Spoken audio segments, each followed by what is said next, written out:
بولنے کی صلاحیت دی، اپنے فضل سے دی، بتا کیا کما کے آیا۔ حضرت ابو ہریرہ روتے کہتے ہیں میں بھی تو حدیثیں سناتا ہوں، میں بھی تو عالم ہوں، میرے پیچھے بھی تو لوگ بھاگتے ہیں، لوگوں بتاؤ اگر اللہ نے ابو ہریرہ سے پوچھا تو کیا جواب دے گا؟ اللہ فرمائے گا علماء کے لیے، بخاری مسلم ہے، انہیں اٹھاؤ اور جہنم میں ڈال دو۔ امام غزالی فرماتے ہیں اگر کسی عالم کو سزا ملی تو سخت سے سخت عالم کو ملے گی۔ دعا فرمائیں اللہ میرے جیسے لوگوں کو ہدایت کا رستہ عطا فرمائے، اور جو کہتے ہیں سمجھتے ہیں اللہ اس پر عمل کی توفیق عطا فرمائے۔ فرمایا حضرت ابو ہریرہ نے دوسرے نمبر پر سخی اللہ کی بارگاہ میں کھڑا کیا جائے، مالدار۔ رب فرمائے گا بول، کچھ ایسے بھی تھے جن کے پاس شام کی روٹی نہیں تھی، تجھے میں نے تیری تجوری بھر کے تجھے دولت عطا کی، تجھے وراثت میں میں نے مربے دیے، جائیدادیں دی، بتا وہ کچھ وہ تھے سویرے مزدوری کرنے جاتے تھے، کما کے لاتے تھے، ہزاروں روپیہ تیری بینک میں پڑا تھا، بتا کیا کیا تو نے؟ اے اللہ میں نے مسجد میں دیے، مدرسے میں دیے، 30 دن افطاریاں پکاتا رہا۔ اللہ فرمائے گا تو جھوٹ بولتا ہے، تو سارا کچھ اس لیے کرتا تھا کہ لوگ تجھے سخی کہے۔ ہاں ہاں تیرا اعلان ہوا مسجد میں، لوگوں نے کہا وہ دیکھو کتنے پیسے دے رہا ہے، اس کا وہ دیکھو نام لکھا ہوا ہے ہسپتال کے ایک کونے میں کہ یہ والا بلاک فلاں سیٹھ صاحب نے بنایا، یہ دیکھو لکھا ہوا ہے کہ یہ کمرہ مدرسے کا اس نے بنایا، تو لکھ دیا گیا، نعرے لگ گئے، اب جا دوڑ جا۔ اللہ جہنم میں پھینک دے گا۔ فرمایا پھر شہید کھڑا کیا جائے گا۔ ہاں بھائی تجھے طاقت دی، ہمت دی، بتا کہاں خرچ، کہاں؟ اے اللہ شہید ہی ہو گیا۔ فرمایا وہ تو اس لیے ہوا تھا کہ لوگ تجھے شہید کہیں، بہادر کہیں، تیرے نام پہ روڈ کا نام رکھا جائے، تمغائے حسن کارکردگی ملے، سو مل گیا۔ میرے لیے بتا کیا کر کے آیا ہے، میرے لیے، اسے اٹھاؤ اور جہنم میں پھینک دو۔ بھائیو عذاب کڑا ہے، عذاب سخت ہے، حساب سخت ہے، اور جو حساب لینے والا ہے اس کو، میں نا تراویح ہو رہی تھی تو قاری صاحب نے ایک سورہ یاسین شروع کی، وَامْتَازُ الْيَوْمَ أَيُّهَا الْمُجْرِمُونَ۔ اللہ فرماتا ہے قیامت میں کہوں گا مجرم جو ہے نا وہ صفوں سے باہر آ گئے، صفوں سے باہر آ گئے۔ ایک ہمارے فزکس کے ٹیچر ہوتے تھے تو بڑی سخت چھڑی مارتے تھے، تو جب وہ قد بھی بڑا تھا، جلال بھی بڑا تھا، اور اصول بڑے اچھے انسان تھے لیکن سخت، تو مجھے یاد آتا تھا کہ جب وہ سویرے آ کے کہتے جس نے کام نے لکھا وہ باہر نکل آئے، دو قسم کی چوٹ لگتی تھی۔ ایک تو خیال یہ آتا تھا کہ شرمندگی بڑی ہوگی کہ سارے اسٹوڈنٹ بیٹھے ہیں اور 2 3 4 ان کو کہا وہاں مرغے بن جاؤ، بڑی شرم آتی تھی۔ اور پھر جب وہ مارتے تھے اتنا سخت مارتے تھے کہ کئی دن تکلیف رہتی تھی، بتایا نہیں جاتا تھا۔ وہ اسٹوڈنٹ بتاتے تھے یار اس سے بچو کسی بھی طریقے، اور کسی کا کام رہ بھی جاتا تھا کہتے تھے اس پیریڈ کی ڈیوٹی سبق یاد کر کے آنا ہے۔ سخت ٹیچر کے بارے میں تیرا میرا یہ رویہ ہے۔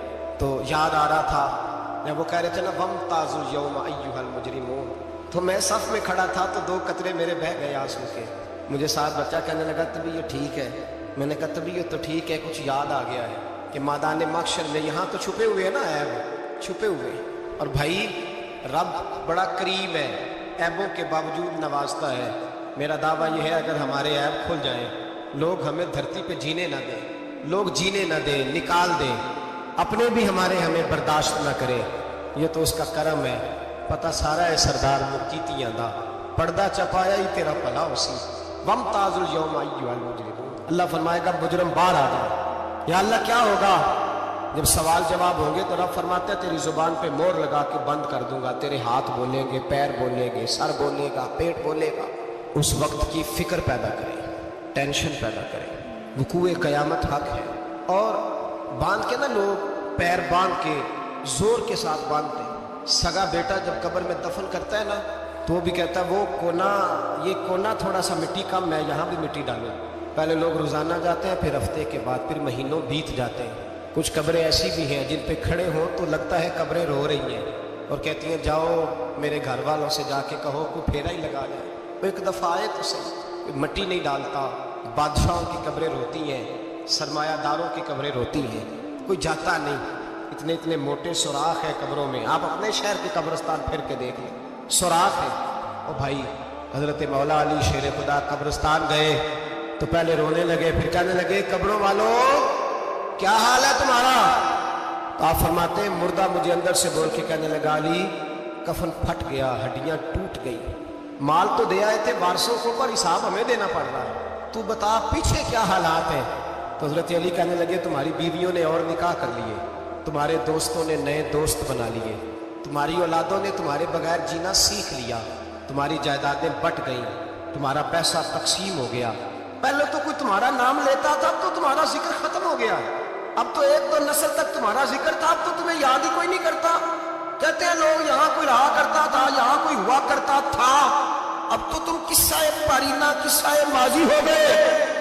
حساب کا وقت قریب ہے، قریب آ گیا وقت۔ اللہ فرماتے اقترب للناس حسابهم وهم فی غفلۃ معرضون، فرمایا حساب کا وقت قریب آ گیا ہے تو ابھی بھی غافل ہے۔